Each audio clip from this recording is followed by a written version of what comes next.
Then Jesus answered and said to them, most assuredly I say to you, the Son can do nothing of himself, but what he sees the Father do. For whatever he does, the Son also does in like manner. And verse 30, so utterly was Christ empty of self, that he made no plans for himself. He accepted God's plans for him, and day to day the Father unfolded his plans. So should we depend upon God, that our lives may be the simple outworking of his will. May the Lord add a blessing to the reading of his holy word. Amen.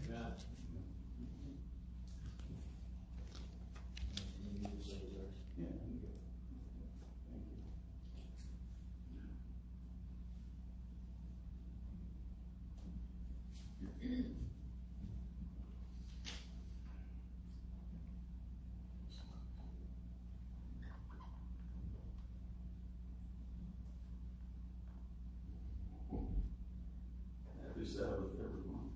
Happy Sabbath. Let's just see. 1, 2, 3, 4, 5, 6, 7, 8, 9, 10, 11, 12, 13, 14. Not 16. I keep thinking about how many disciples were there that started out to spread the gospel. You think we can't do something? We even have a little advantage, maybe. It was, can you hear me all right? Is that better? Yeah? Okay.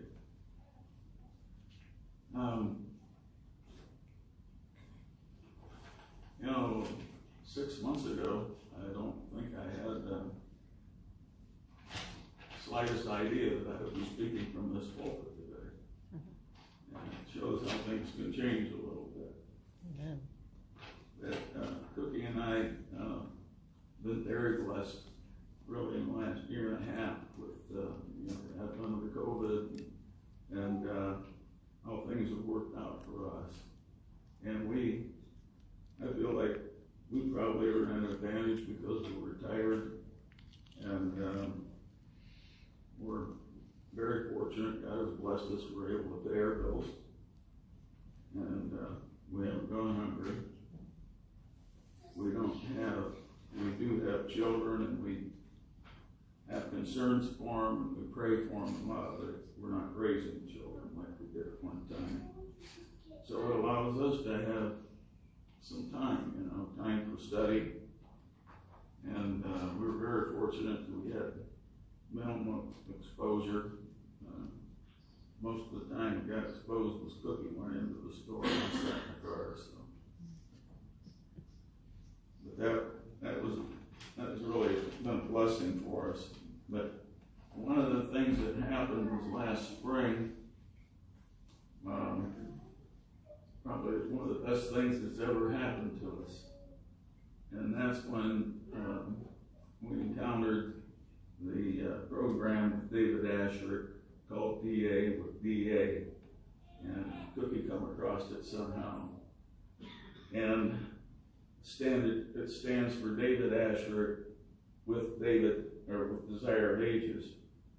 And anyhow, I know some of you know we've talked about it before, but again, it brought us into closer relationship with Jesus Christ, like I hadn't experienced. And it was just such a blessing. I'd never read through the book before. I've read parts of it, but I never read through it. It's 87 chapters, so it's a lengthy book. And his plan was to go through it in 90 days. In reality, it probably took closer to 100 because of because of his schedule. He's a pastor. He's moved back from Australia and he lives in Colorado now, but he keeps extremely busy. And but it was something we could follow along. Those sessions, we do a chapter a day, and we became a passion for us because it's about It's about Jesus and his life. And I think maybe one thing for me personally, it's maybe always been kind of hard to comprehend Jesus sometimes because of his human side. It seems like to me when I see the miracle, I just think, well, you know, he did that, but he didn't do it without the Father. He was human like we are, and he demonstrates that we can do the same things if we have the faith. And I will say, over the years, my faith has been very weak. But at the same time, when I truly gave my heart to God, I saw him work in a miraculous way for me and my family. It took us through that time because I knew that it would cause me to lose my job. But he took care of us, never missed a beat. And you know what? I wasn't fearful because he'd come into my heart. Jesus can put a peace in our heart. Anyhow, I would encourage people, if you get a chance, it would be hard. I know busy schedules, and I know David is inundated with work right now and that. But if any of you get a chance to go to, you can go on YouTube. I guess you can go on Instagram as a cookie. She knows that. I don't know about that. I go to YouTube. And they're not in sequential orders, but all those chapters are in there. You can search for them, you can find them. And it's just a beautiful experience to go through the book Desire of Ages and just be drawn to Jesus. I encourage that deeply. I'd also like to thank all who's been involved here with the church in this time off. I know that I haven't been a lot of support personally, but like David has been the head elder, and Jan's the treasurer, and Virginia in her supporting role. This guy over here keeping everything clean, you know. And then Sharon coming in, supporting and playing the piano. You had COVID yourself, I understand. You know what that's all about.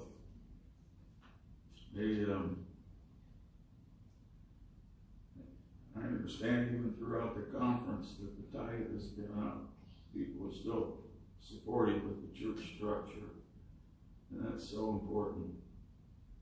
I can think back over the years, many years, that this little church has had its challenges, but the doors have always been open. And I believe we have some surprises ahead of us yet, what might happen. We've been here, the church has been here over 50 years, and I remember a time when we had to set chairs up and folding chairs up in the back just to accommodate the extra overflow people. I remember there were times when we counted over 30 children up there. And times change in that, and the double attacks. But I'm just going to encourage us to keep faithful. Well, I'm going to expound a little bit, and I'm going to be doing some reading too on the chapter from Desire of Ages. It's chapter 35, and it's called Peace Be Still. And we have a little excerpt of it with the children's story this morning, I think. But it had been an eventful day in the life of Jesus beside the Sea of Galilee. He had spoken his first parables by familiar illustrations explaining to the people the nature of his kingdom and the manner in which he was to be established. He had likened his own work to that of the sower, the development of his kingdom to the growth of the mustard seed, and the effect of leaven in a measure of meal. This is where he spoke his first parables. and he was near the seashore of Galilee. As I read through the book of Isaiah, because I have a little book of Bible maps, and it's interesting if you get a chance as you're reading the gospel, if you can look up online, or if you have, hard copy of the maps, to take a look at it and see. The Sea of Galilee itself was probably, according to the dimensions I looked up online, from north to south, it's about 13 miles long. That's not very long, really. When you think of the sea, I think kind of like a big lake, and they say it's only maybe 8 miles wide, which is narrow. It's not a rectangle. If you can picture in mind the continent of Africa, how it's kind of big at the top and then it tapers down like that. That's a little bit what the Sea of Galilee looks like. Well, the big end is up at the top, but and it's still to this day known for fishing, and it's maybe like 140, 150 feet deep, which isn't like the ocean, but that's still pretty deep. And anyhow, that's where the northwestern quadrant is where Jesus did most of his ministry in that area. Although he expanded out, they went down to Jerusalem, which I think might have been somewhere between 60 and 100 miles away. So they had, you hear about them walking on foot going down to Jerusalem and that. And then over west of where they were was where Nazareth was, where he grew up. And of course, he didn't last there too long. He got booted out. Any good thing come out of Nazareth, But and Canaan was over in that direction too, where they did the wedding feast. But anyhow, this is where he ministered. He ministered on the shore there of Galilee, and he had been going at it for several days. And he was, quite frankly, he was a human doing this. He spent his time when he was in prayer a lot with the Lord. But he said he did this all day long and he barely had any food to eat or to rest. And he was just plain exhausted. And so his plan was that he stepped out into the boat with the disciples in their fishing boat, and they were going to cut across and go to the eastern shore. I guess that's my east or west. Anyhow, he was going to go to the eastern shore, and where it was sparsely populated. It was kind of what they call a heathen land. There weren't many Jews there at all. And so he thought he was going to be able to spend a little time with his boys and, and teach them and spend some quiet time with them. Well, it didn't quite work out that way. He ended up, he started out in the boat, and he got in the stern of the boat and laid down and fell sound asleep. He was just totally exhausted. And so they started out and they headed over. Now, I'm not sure how many miles this would have been. It could have been 8 miles, it could have been less than that. But when you're out on open water and you're rowing to get there, I would say 2 miles would be a long way. How many here are familiar with boats and fishing and that kind of thing? Yeah, so we have a few here, okay. And maybe you have some experiences too. But anyhow, as they started out and headed towards Gennesaret, it seems like that has 2 or 3 names in the area they went. But anyhow, that's where they headed. And Jesus, it was hard for him to get away from the crowds. Nobody wanted to let him go. Can you imagine? Having all these sicknesses and diseases, all kind of maladies, you know. Maybe somebody like me is laid up a little bit. I would want to hang out by him and see what he could do for me, you know. But anyhow, he had a lot of people there. And so when they headed out in the boat, it wasn't just them in the boat. But there were a number of other boats. How many, it doesn't say. But they were loaded with people following and going along on the trip. So they were all out there together. It says, the Savior was at last relieved from the pressure of the multitude and overcome with weariness and hunger. He lay down in the stern of the boat and soon fell asleep. Does anybody here remember Tony Mavrakis that came here years ago? A couple of you did, yeah. Unfortunately, Tony has passed on, and I hope to see him again someday. He was a real spark plug of a preacher evangelist. Had quite a life story when he came here, but he had converted from Baptist church to Seventh-day Adventist church, and he still had a lot of fire in him from the Baptist. And we were blessed in that he was able to stay with us for a few days on a couple of different occasions and that. And when we had a meeting at night and we'd go home,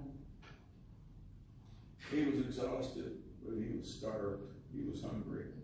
He wanted to eat first, then he went to sleep. And I remember a time or two where in the daytime he took a blanket out in the backyard, spread it out, and just laid down. He couldn't often do that, you know. So that's who I thought of when I thought about Jesus, just trying to get a break from it. Because it seems like, well, that wouldn't be that hard work or anything. But Jesus not only had, he not only preaching and healing people, but he had the Pharisees at him, the religious leaders. He had pressure on him. And he's so slick the way he dealt with them. And so many stories on that. It was like, Nicodemus knew there was something special about Jesus. Nicodemus realized that eventually he was the Messiah. But how he dealt with him and how kind he was. These are examples for us, how to treat people and how to be kind to people. Okay, yeah, the Savior at last relieved from pressure of the multitude and overcame with weariness and hunger. He lay down in the stern of the boat and soon fell asleep. Evening had been calm and it spread the sky. The wind swept wildly down the mountain gorges along the eastern shore. A fierce tempest burst upon the lake. You think maybe Satan had anything to do with that? I think he had a lot to do with it. The sun had set, and the blackness of night settled down upon the stormy sea.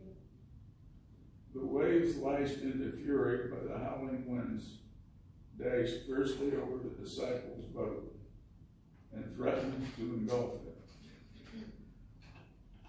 Now, those of you who have been on the lake, you will notice that at nighttime, there aren't very many boats on the lake. You know, when the sun goes down, most of the boats are all in the dock. Now, there's an exception to that. And as I recall, they even have special lights. I think there's a green light and a red light. You have to have it mounted on the boat and that. But it's people do go out and fish at night. Anyhow, I thought, here these waves are kicking up, and it's dark.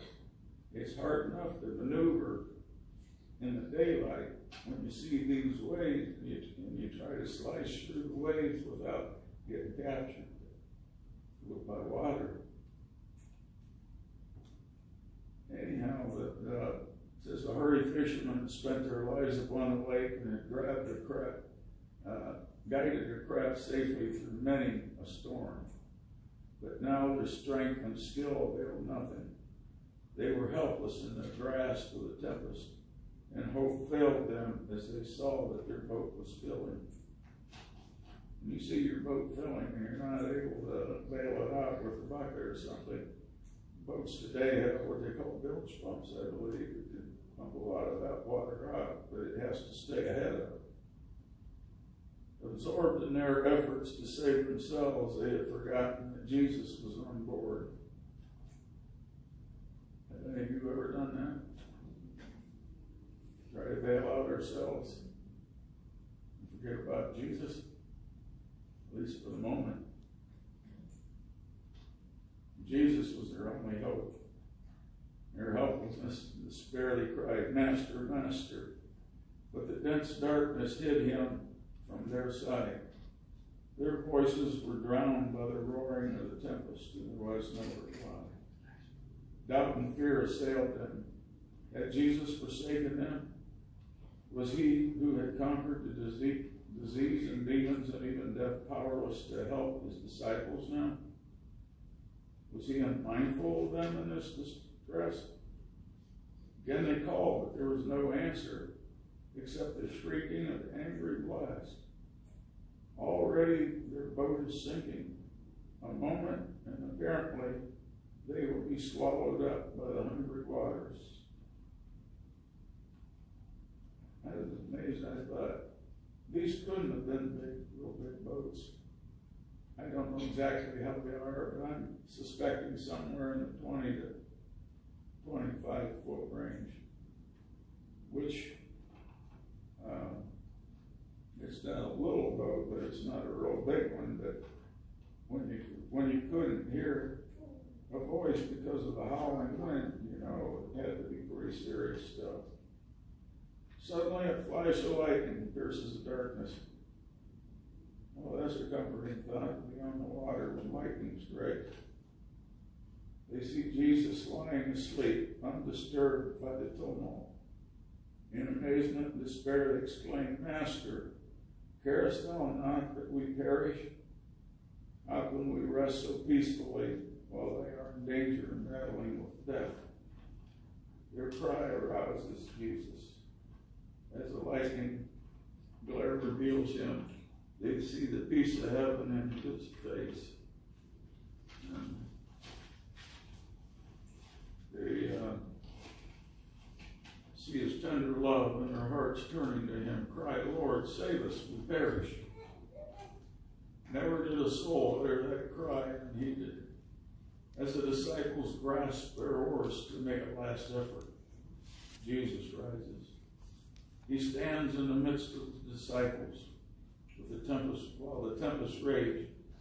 The waves break over them. The light illuminates his countenance. He lifts his hand, so often employed in deeds of mercy, and says to the angry sea, "Peace, be still."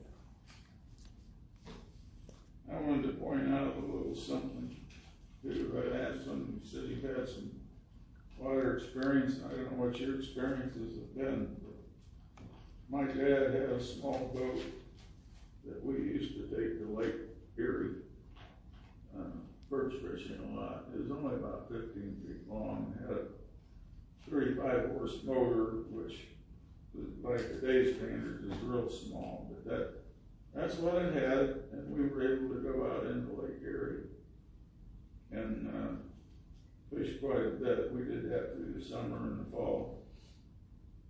And have any of you ever done that? Have you been on Lake Erie? Any of you know what Lake Erie is? Okay. Well, Lake Erie's can be a pretty treacherous lake. They say it's more like a big river because it's not that deep. I might stand corrected on this, but I think maybe in the deepest parts it's only 60 or 80 feet deep, and much of it's a lot less than that. They have shipping channels that the ships have to stay in, otherwise they would be in trouble. But we used to go up to Catawba Island and on Sandusky Bay, and then we would go out into the lake. Now, that might not be clear to you where it's at, but it's not real far from where like Cedar Point is at. Anyhow, when I graduated from high school, and I was 1966. Dad and I went together and we rented a boat slip in a place called West Harbor. And that way we wouldn't have to trailer the boat back and forth all the time. And if I wanted to go up when I could, I would. Likewise for him. But anyhow, it was July the 4th, and Cookie and I had just been dating a few months. And I thought it'd be a fun thing to do to take her over to Put-in-Bay. How many of you ever heard of Put-in-Bay? Maybe some of you have been there. And anyhow, we went over for the day, and I learned a couple things then that I wasn't going to ever buy another tandem bike. I know that. We found out we were going up a slight grade over there on the tandem bike, and I was bumping away. I thought, what the world was going on? I glanced down the back, and here she's standing on the brakes. And I knew that was in her nature, and it still is, I think. But anyhow, we had a enjoyable time over there for a while. It was in the afternoon, and we didn't have cell phones, we didn't have what they have today back then, but I could see a storm coming, and storms on Lake Erie can kick up pretty fast. And I told her, I said, we need to take off and get going. We were 17 years old, so we don't have the wisdom in the sense that we do today. Maybe we'd never done that. We would have wrote it out. I was concerned about the wrath of her mother if I didn't get her home on time, so. Anyhow, we started out in the boat, and that storm picked up, and it was severe, and I probably had about, I don't remember, 3 or 4 miles to go to get into the main land where I could get in to get the boat docked. And this lake gets really rough. And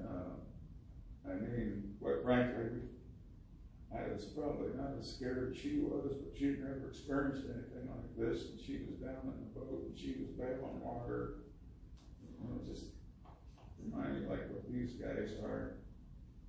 And we were probably we had to go in by the Gem Beach Marina. I don't know if any of you know where that's at or not. But we were probably about a mile away from that. And when we walked right past another small boat that was capsized.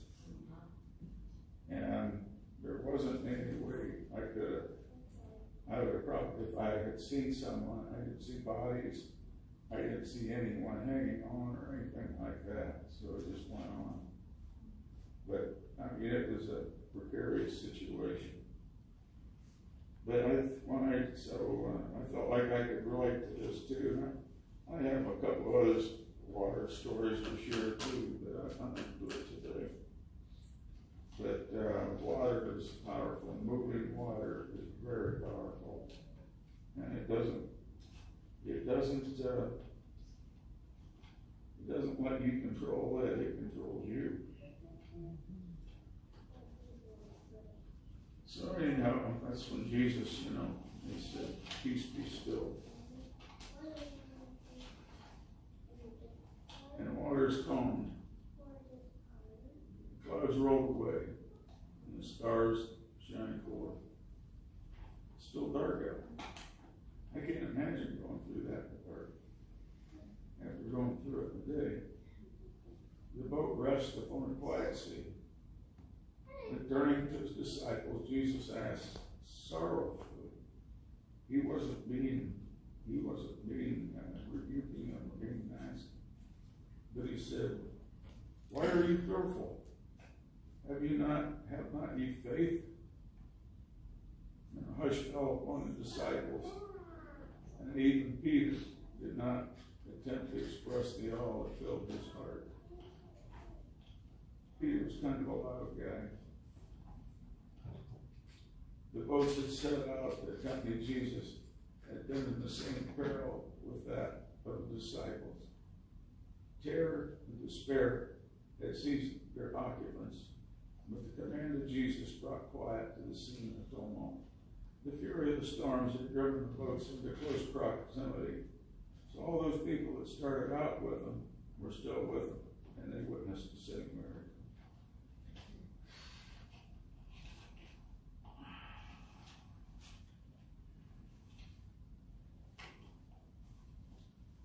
In his heart,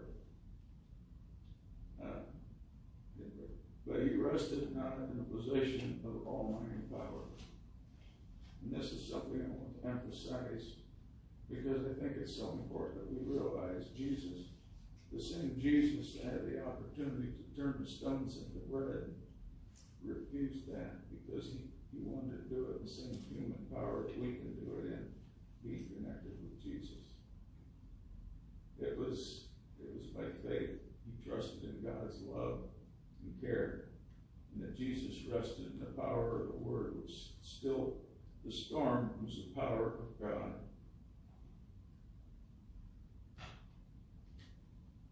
How often the disciples' experience is ours. When the tempest of temptation gathered and the fierce lightnings flash and the waves sweep over us, we battle with the storm alone, forgetting there is one who can help us. We trust in our own strength till our hope is lost and we are ready to perish. Then we remember Jesus. If we call upon him to save us, we shall not cry in vain. Though he sorrowfully reproves our unbelief and self-confidence, he never fails to give us the help we need, whether on the land or the sea. If we have the Savior in our hearts, there's no need to fear. Living faith in the Redeemer will smooth the sea of life and will deliver us from danger in the way that he knows best. There is no peace without Jesus. We can't have any peace without Jesus.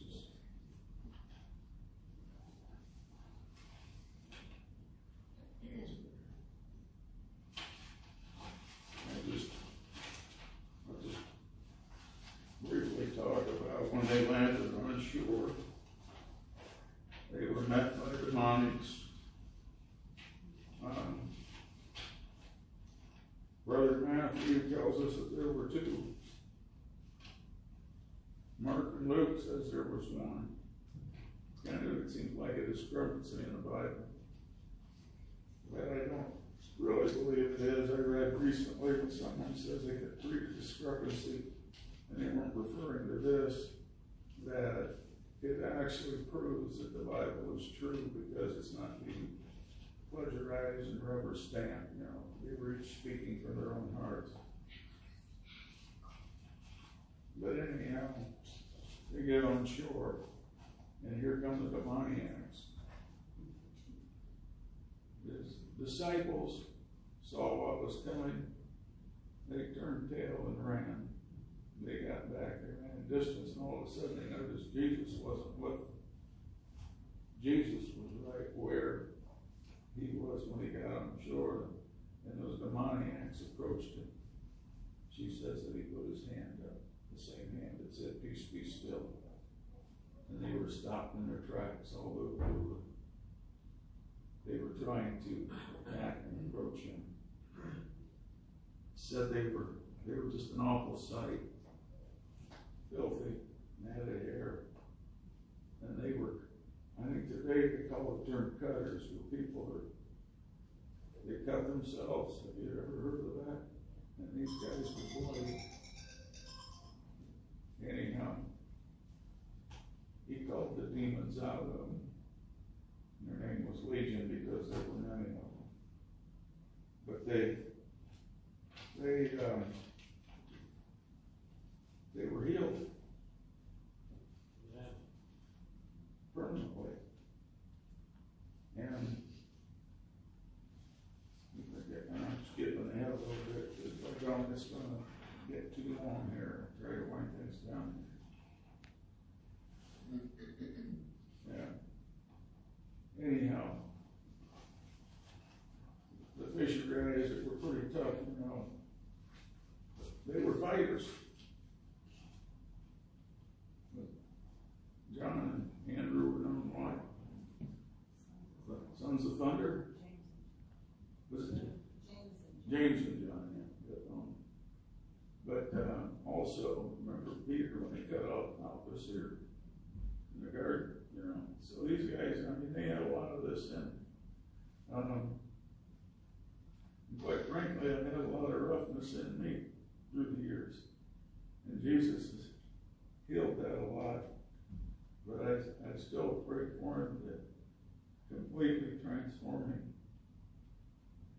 those, take ugly thoughts out of them. We need to, but it ended up, says the two restored demoniacs were the first missionaries whom Jesus sent to preach the gospel in the region, Decapolis. Because when those demons went into the swine, and the swine went down, one place says there was like about 2,000 of them, which was probably, that's a pretty big herd of swine, in my opinion. And that was a money thing in that area. I even kind of wondered maybe if that isn't where the prodigal son was at for a while. Might have been an area like that. But anyhow, they became witnesses. They wanted to get on the boat and go back with Jesus. And the people in the area there had asked Jesus to leave. They weren't so concerned about the demoniacs as they were about their income, the economy of what Jesus had just done there. But he was trying to wake them up. And he did. But he told these two guys, he said, look, I want you to go and tell them what your Lord has done for you. And that they did. And there was a time later on when they came back, and the people were ready to hear him, and there were, my understanding is there were thousands of people then that Jesus was able to minister to. One thing about these two guys, do you think they had much time to study the scriptures? They probably didn't know what they were. And it says they could tell what they knew, what they themselves had seen and heard, and felt the power of Christ. This is what everyone can do whose heart has been touched by the grace of God. John, the beloved disciple, wrote, that which was from the beginning, which we have heard, which we have seen with our own eyes, which we have looked upon, our hands have handled the word of life. That which we have seen and heard and declare we unto you. 1 John chapter 1, verses 1 through 3. I love those little Johns, I'll tell you, they're beautiful. But the thing of it is, what is your witness? Do you have a witness? Do you have an incredible story to tell? Or have you just kind of gone along with it all your life? I grew up, first mom taking me to church in the Church of Christ. And that's probably where I first learned Jesus loved me. And I'm going to tell you what, there are godly people in other churches that truly love Jesus. There are, our doctrines in this church are very important, the 28 fundamental beliefs. But without a witness of Jesus in our heart, how are we going to share them with anybody? We can't. They have to see Jesus in us somehow. So I'm asking you to think about it. Come up with something that you can share with people. What about just knowing what Jesus has done, how he's changed us. It made such a life. There was I can't think of the singer's name now. He was at 380 camp meeting 3 years ago. Who was the old rock and roll singer? You know what I'm talking about?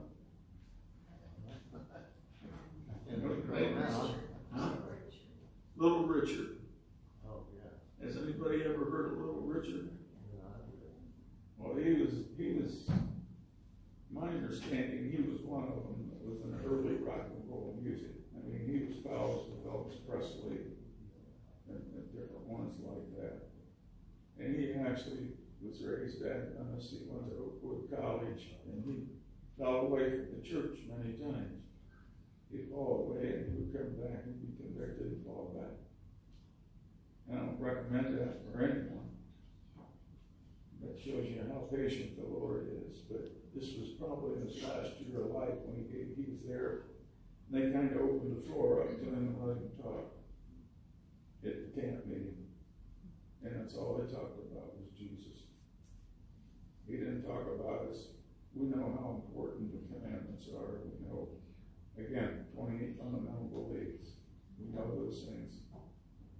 And I believe we're going to be able to share those things if we can share Jesus with others. What does your neighbor? Does your neighbor see Jesus in you? How about the cash out person in the store? Do they see Jesus? Wherever we go, how about our co-workers, subordinates, superiors? They see Jesus in us. That's what they did. What has Jesus done for you? Changed your life. He's given us eternal life and eternal hope. And I just want to encourage everyone. We all need to be encouraged. We need to go to the foot of the cross daily. And before we can present some of every doctrines, we need to know that we have Jesus in our hearts. Let's have our closing song. Thank you, Sharon. I just can't believe how David prayed for a year, Mary was no longer able to do it. Faith, prayer, faith.